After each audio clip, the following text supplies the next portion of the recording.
दोस्तों आप सभी के लिए एक बहुत बड़ी खुशखबरी निकल के आ चुकी है। एक और गवर्नमेंट जॉब शिक्षक भर्ती का विज्ञापन आपके सामने जारी हो चुका है। ये विज्ञापन आया एकलव्य मॉडल रेजिडेंशियल स्कूलों से, यानी जिसको EMRS बोलते हैं। अभी हाल ही में कुछ दिन पहले इसके लिए रिक्रूटमेंट रूल्स जारी किए गए थे और इसका विज्ञापन जारी कर दिया गया है। आपको बता दें EMRS के अंतर्गत कुल 38,000 पदों पर भर्तियाँ होंगी, लेकिन आगामी 3 सालों में होगी। स्टेप बाय स्टेप यहाँ पर अलग अलग फेस में भर्तियाँ होंगी। तो फेस 1 के तहत 4,062 पदों पर भर्ती का विज्ञापन जारी कर दिया गया है और यहाँ पर आप लोग 31 जुलाई 2023 तक फॉर्म भर सकते हैं। आवेदन आपके 1 जुलाई से प्रारंभ है, ठीक है, और 31 जुलाई तक यहाँ पर आपके पास समय रहेगा आवेदन फॉर्म भरने का, ठीक है। और यहाँ पर देखिए फीस भी बता दी गई है। प्रिंसिपल के लिए 2,000 फीस लगेगी, PGT के लिए 1,500 रुपये लगेगी, नॉन टीचिंग स्टाफ के लिए 1,000 रुपये फीस लगेगी। 1 जुलाई से आवेदन फॉर्म इसके लिए भरे जाएंगे। आप लोग हमारी वेबसाइट governmentjobcenter.com से जाकर के फॉर्म भर सकते हैं। इस वीडियो में आपको कंप्लीट डिटेल्स यहाँ पर मैं दे रहा हूँ। तो यहाँ पर पद देख लीजिए कौन कौन से यहाँ पर पद हैं। तो सबसे पहले प्रिंसिपल के 303 पद हैं। PGT यानी पोस्ट ग्रेजुएट टीचर के 2,266 वैकेंसी है। अकाउंटेंट की 361 वैकेंसी है। JSA यानी जूनियर सेक्रेटेरिएट असिस्टेंट 759 वैकेंसी है। लैब अटेंडेंट 373 वैकेंसी है। टोटल 4,062 पदों पर विज्ञापन जारी हो चुका है, ठीक है। अब यहाँ पर प्रिंसिपल और जो भी वैकेंसी उसमें कैटेगरी वाइज दे सकते हैं। पूरा वाइफरकेशन किया गया। मैं यहाँ पर पोस्ट ग्रेजुएट टीचर में विषय बता देता हूँ कौन कौन से विषय हैं। तो यहाँ पर देखिए इंग्लिश के 246 पद हैं, हिंदी के 200 पद हैं, मैथ्स के 244 पद हैं, केमिस्ट्री के 169 पद हैं, फिजिक्स के 179 पद हैं, biology 236, history 185, geography 154, commerce 140, economics 161, computer science के 172, 2,086 टोटल यहाँ पर पद रखे गए हैं प्रवक्ता में। इसके अलावा लैंग्वेज के पद यहाँ पर अलग है, क्योंकि टोटल पद प्रवक्ता के 2,266 हैं। तो यहाँ पर लैंग्वेज में देखिए मराठी के 16, उड़िया के 20, तेलुगु के 37, संस्कृत के 97, बंगाली के 3 और संथाली के साथ 180 पद ये आपके अलग हो जाते हैं। तो इस तरीके से 2,266 पद प्रवक्ता के बन जाते हैं, ठीक है। इसके बाद यहाँ पर नॉन टीचिंग जो पोस्ट है उसमें यहाँ पर देखिए अलग अलग बताया गया है। मैं ऑलरेडी अभी इन पदों को आपको बताया हूँ। तो 1,493 पद जो है नॉन टीचिंग स्टाफ के हैं। तो ये आपके पास भर्तियों की डिटेल हो गई। अब यहाँ पर हम बात कर लेते हैं आखिर कौन कौन से यहाँ पर अभ्यर्थी फॉर्म भर पाएंगे, एलिजिबिलिटी क्राइटेरिया क्या रहेगा, वेतन कितना मिलेगा। तो देखिए प्रिंसिपल के लेवल 12 के अकॉर्डिंग पेमेंट मिलेगा।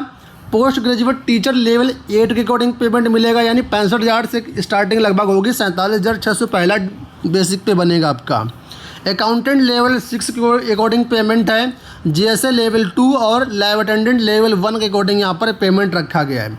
यहाँ पर जो एग्ज़ाम होगा वो OMR बेस्ड एग्ज़ाम होगा। पेन पेपर मोड आपका एग्ज़ाम यहाँ पर होना है, ठीक है। और जो पेपर होगा वो हिंदी और इंग्लिश बाइलिंगुअल पेपर होगा, दोनों लैंग्वेज पेपर मिलेगा, ठीक है। वो बाकी जो लैंग्वेज के पेपर रहेंगे उसमें जो है जो लैंग्वेज होगी उस हिसाब से वहाँ पर होगा। अब यहाँ पर देखिए पेपर का पैटर्न क्या रहेगा, तो यहाँ बताया गया है। प्रिंसिपल के लिए पहले पैटर्न बताया गया, तो यहाँ पर आप लोग दे सकते हैं, ठीक है। और यहाँ पर मैं PGT का आपको बताता हूँ। तो यहाँ पर PGT का देखिए 130 नंबर का आपका पेपर होगा। लैंग्वेज कम्पिटेंसी टेस्ट 20 नंबर का होगा। इसमें कुल मिलाकर के 5-6 पार्ट होंगे पेपर में। तो यहाँ पर देखो 6 पार्ट बताए गए हैं। पहला पार्ट होगा GS का, जनरल अवेयरनेस 10 नंबर का होगा। दूसरा है रीजनिंग एबिलिटी 20 नंबर का है। तीसरा है कंप्यूटर नॉलेज ICT, ये 10 नंबर का है। टीचिंग एप्टीट्यूड ये भी 10 नंबर का है। डोमेन नॉलेज यानी सब्जेक्ट से रिलेटेड प्रश्न यहाँ पर आपके आएंगे, 80 नंबर का होगा। और छठा पार्ट होगा लैंग्वेज का, लैंग्वेज कम्पिटेंसी टेस्ट। इसमें जनरल इंग्लिश, जनरल हिंदी के क्वेश्चन आपसे पूछे जाएंगे। और ये लैंग्वेज वाला जो पार्ट 6, इसमें पास होने के लिए कम से कम 40% आपके मार्क्स लाना ज़रूरी है, ठीक है। अगर आप इसमें 40% मार्क्स लेकर के नहीं आते हैं तो फिर आपका सब कुछ बेकार है, क्योंकि ये पार्ट 1 to 5 तभी आपकी चेकिंग होगी कॉपी की जब आप पार्ट 6 कंप्लीट कर लेंगे, क्वालिफाई कर लेंगे। 20 नंबर का लैंग्वेज कम्पिटेंसी टेस्ट होगा, 3 घंटे का आपको प्रॉपर टाइम मिलेगा। कि जो नॉन टीचिंग पोस्ट है उसके लिए यहाँ पर आप लोग सिलेबस देख सकते हो, ठीक है। और यहाँ पर जो भी आपका पेपर होगा ऑब्जेक्टिव, उसमें नेगेटिव मार्किंग भी रहेगी, 1/4 की नेगेटिव मार्किंग रहेगी, जिसको आप 0.25 कहते हैं। ठीक है, तो ये वहाँ पर हो गया परीक्षा पैटर्न। अब बात कर लेते हैं इसमें आखिर आपका जो है सिलेबस क्या रहेगा। तो सिलेबस के लिए मैंने अलग से वीडियो बनाए हुए हैं, आप लोग यहाँ पर वेबसाइट दी गई है, यहाँ से जाकर के या फिर governmentjobcenter.com से जाकर के सिलेबस डाउनलोड कर सकते हैं। ये सिलेबस की PDF आपको हमारे टेलीग्राम चैनल पर भी मिल जाएगी। टेलीग्राम का लिंक वीडियो के डिस्क्रिप्शन बॉक्स में दिए दिया है, वहाँ से क्लिक करके आप इसका जो सिलेबस है डाउनलोड कर सकते हैं। अब यहाँ पर बात आती है एलिजिबिलिटी क्राइटेरिया की। तो यहाँ पर क्राइटेरिया आप समझ लो। देखिए प्रिंसिपल के लिए बोला गया जो एज लिमिट होगी वो मैक्सिमम 50 ईयर्स होगी, 50 ईयर्स से ज़्यादा नहीं होनी चाहिए। और SC ST OBC को यहाँ पर जो है अलग से रिलैक्सेशन मिल जाएगा। और जो EMRS एम्प्लॉई है उनके लिए बोला गया 55 साल तक रहेगी। क्वालिफिकेशन यहाँ पर बोली गई प्रिंसिपल के लिए नंबर 1 आपके पास मास्टर डिग्री होनी चाहिए, नंबर 2 B.Ed होना चाहिए।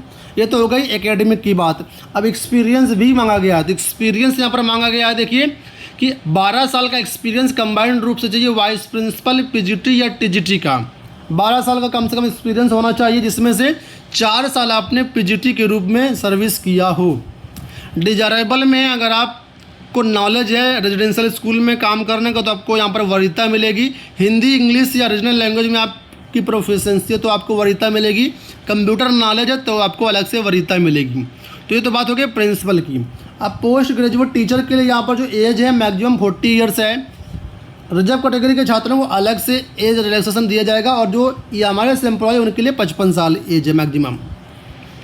PGT की टीचर के लिए बोला गया पोस्ट ग्रेजुएशन की आपके पास डिग्री होनी चाहिए। कोई भी परसेंटेज का यहाँ पर जिक्र नहीं किया गया, तो इसका मतलब 40, 45, 50, 60 जितना भी परसेंटेज है यहाँ पर आप फॉर्म भर सकते हैं, क्योंकि यहाँ पर परसेंटेज दिया ही नहीं गया है। अब जिस विषय से आप आवेदन करना चाहते हैं उस विषय में यहाँ पर आपका PG होना चाहिए। बाकी कुछ विषय ऐसे जिसमें से जो सब्जेक्ट होते हैं ये अगर आपने इनसे भी किया हो तो आप संबंधित विषय के लिए यहाँ पर आप आवेदन कर सकते हैं। ठीक है, इसके साथ ही यहाँ पर देखो नीचे अगर आप आएंगे तो यहाँ पर B.Ed का भी जिक्र है, यानी PGT में B.Ed भी आपके पास होना चाहिए। विदाउट B.Ed यहाँ पर आप फॉर्म नहीं भर पाओगे। कंप्यूटर साइंस के लिए बोला गया MSc आपने कंप्यूटर साइंस से किया हो या फिर IT से किया हो या फिर आपने MCA किया हुआ है या फिर आपने ME किया हुआ है, M.Tech किया हुआ, तो यहाँ पर फॉर्म भर सकते हो। कंप्यूटर के लिए B.Ed की ज़रूरत नहीं है। अकाउंटेंट के लिए आपके पास B.Com की डिग्री होनी चाहिए किसी भी यूनिवर्सिटी से। इसके लिए भी एज 30 ईयर्स मैक्सिमम है। जैसे के लिए बोला गया मैक्सिमम एज 30 ईयर्स रहेगी, इसमें 12वीं पास आप होने चाहिए और 35 वर्ड पर मिनट आपकी इंग्लिश में स्पीड होनी चाहिए और 30 वर्ड पर मिनट आपकी हिंदी में स्पीड होनी चाहिए। लैब अटेंडेंट के लिए बोला कि 10वीं पास आप होने चाहिए और लेबोरेटरी टेक्निकी में आपके पास सर्टिफिकेट या डिप्लोमा है तो आपको यहाँ पर लगाना होगा, या फिर आपने 12वीं साइंस स्ट्रीम से किया हुआ तब भी यहाँ पर आप फॉर्म भर सकते हैं। ठीक है, तो ये हो गई लैब अटेंडेंट की बात। और लैब अटेंडेंट के लिए भी एज जो है 30 साल है। तो यहाँ पर eligibility criteria, exam pattern, syllabus मैंने सब कुछ आपको मेंशन कर दिया है। सेंट्रल गवर्नमेंट की जॉब है, आवासीय विद्यालय होते हैं तो वहाँ पर आपको जॉब करनी होगी।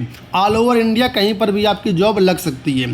देखिए जो अपर एज में रिलैक्सेशन दिया गया वो यहाँ पर बताया गया कि SC ST को 5 साल की छूट मिलेगी ऊपर या उस सीमा में, OBC को 3 साल की मिलेगी। सेंट्रल गवर्नमेंट के अगर आप एम्प्लॉई हैं, ठीक है, तो यहाँ पर आपको 5 साल की मिल जाएगी।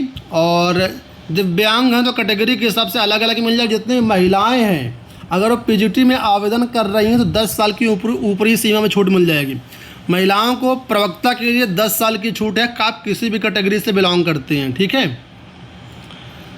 तो यहाँ पर ये है 1 जुलाई से आप आराम से यहाँ पर फॉर्म भर सकते हैं। अच्छी खासी जॉब है, आप लोग इसको मिस मत करिएगा, ज़रूर आवेदन करिएगा। लिंक वीडियो के डिस्क्रिप्शन में वेबसाइट का दे दिया है, वहाँ से जाकर के आप सारी डिटेल चेकआउट कर सकते हैं। धन्यवाद।